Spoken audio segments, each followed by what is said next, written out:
Welcome back, everyone. Today we are moving into chapter 7 of the book Don't Believe Everything That You Think. This chapter takes you even deeper into understanding the human experience and help us see things from a complete fresh perspective. As always, I'll be reading the chapter for you and then we will reflect together on its meaning. So find a quiet place, relax, and let's begin to the chapter 7. If thinking is the root cause of our suffering, how do we stop thinking? A crowded mind leaves no space for a peaceful heart. Heaven and Hell, a Zen parable. A tough brownie samurai once approached a Zen master who was deep in a meditation. Impatient and discourteous, and samurai demanded in his husky voice, so accustomed to forcefully yelling, "Tell me the nature of heaven and hell." The Zen master opened his eyes, looked the samurai in his face, and replied with a certain scorn, "Why should I answer to a subby, disgusting, despondent slob like you? A worm like you, do you think I should tell you anything? I can't stand you. Get out of my sight. I have no time for silly questions." The samurai could not bear these insults. Consuming by rage, he drew his sword and raised it to sever the master's head at once. Looking straight into Samurai's eyes, the Zen master tenderly declared, "That's a hell." The samurai froze. He immediately understood that anger had him in its grip. His mind had just created his own hell, one filled with resentment, hatred, self defense, and fury. He realized that he was so deep in his torment that he was ready to kill somebody. The samurai's eyes filled with tears. Setting his sword aside, he put his palm together and obviously bowed in gratitude for his insight. The Zen master gently acknowledged with a delicate smile, "And that's heaven." It's not possible to just entirely stop thinking, but when we can do is reduce the time we spend thinking so that it gets smaller and smaller each day that passes. Eventually we can get to the point even where we spend most of our day not caught up in our thinking and live in a blissful state of most of the time. When we say that we want to stop thinking, many people assume that we are trying to stop all the thoughts in our general. This isn't what we are trying to do. Now that you know the difference between thoughts and thinking, we are working on allowing thoughts to come and flow through us while we minimizing the thinking about those thoughts that emerge. The most interesting and almost paradoxical thing about stopping our thinking is that we don't have to do anything to minimize it other than to be aware of it. By us becoming aware that we are thinking and that is the root cause of our suffering, it automatically makes us conscious to that fact and we becomes detached to it, allowing it is settle and pass. This takes almost no effort and is done through pure presence in the moment. Here is the analogy from one of my mentors that illustrate this concept. Imagine I gave you a bowl of cloudy, dirty, murky water. If I ask you how you would make the water clear, you how would you do it? Take 15 seconds to see what answer you will come up with before moving. Most people say that alone in a line of filter of the water or even boiling it. What most of the people don't realize is that if we let the bowl on dirty water sit for a period of time, we can see that the dirt begins settle to its own in the water, and after a while the water becomes clear on its own. This is how our mind also work. If we let our thinking sit without disturbing it by trying to filter or boil it, the thinking will settle down on its own and our mind will become free from thinking. The natural neutral state of water is clear and the neutral state of mind is also clear.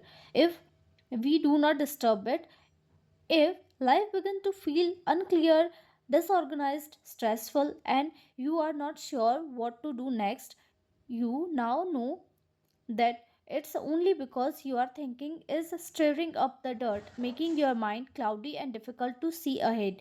You can use this as an indicator to help you realize that you're thinking ways too much. Once we become aware of that fact, that will only feeling we are thinking and what thinking is the root cause of all our unpleasant experience, we see it for what it truly is.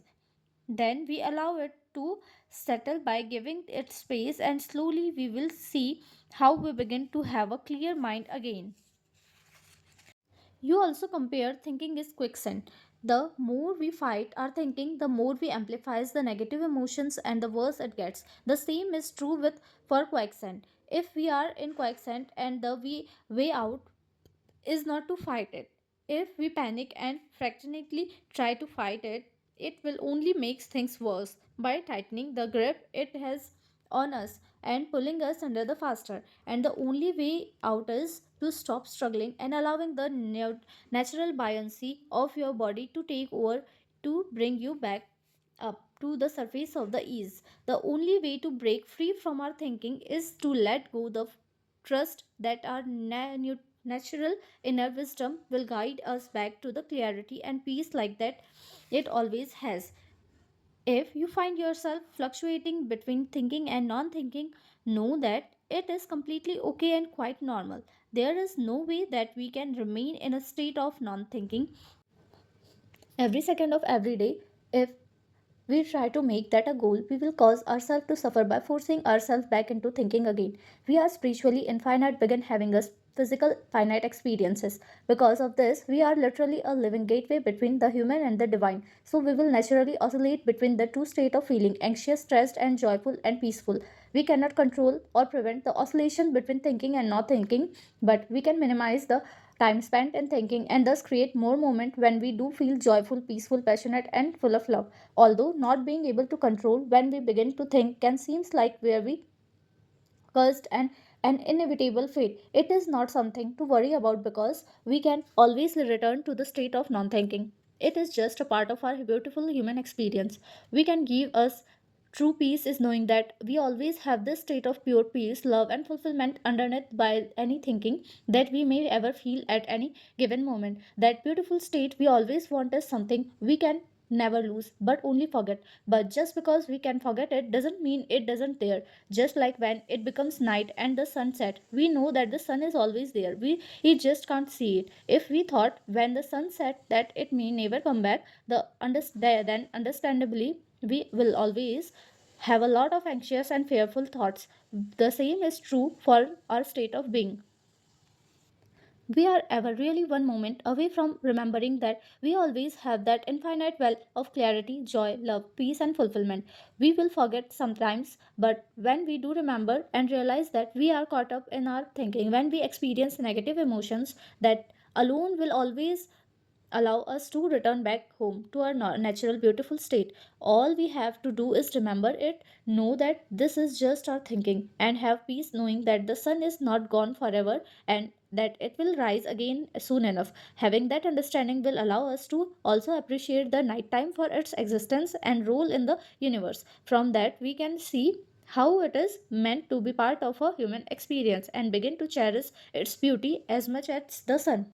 As we come to the end of this chapter, remember suffering does not come from the reality itself, but from the thoughts we attach to it. The moment we recognize that the thought is not who we are, but only a tool, its power over us begin to fade. We don't need to stop thinking completely. Instead, we need to stop identifying with every thought that arises. Freedom comes from when we shift from being to be thinker to being the observer. In the space of awareness, suffering loses its grip, the mind becomes quieter, life feels lighter, and peace naturally returns. So the question is not how do I stop thinking, but rather I can see thought for what it is truly is. In that simple seeing lies the beginning of liberation.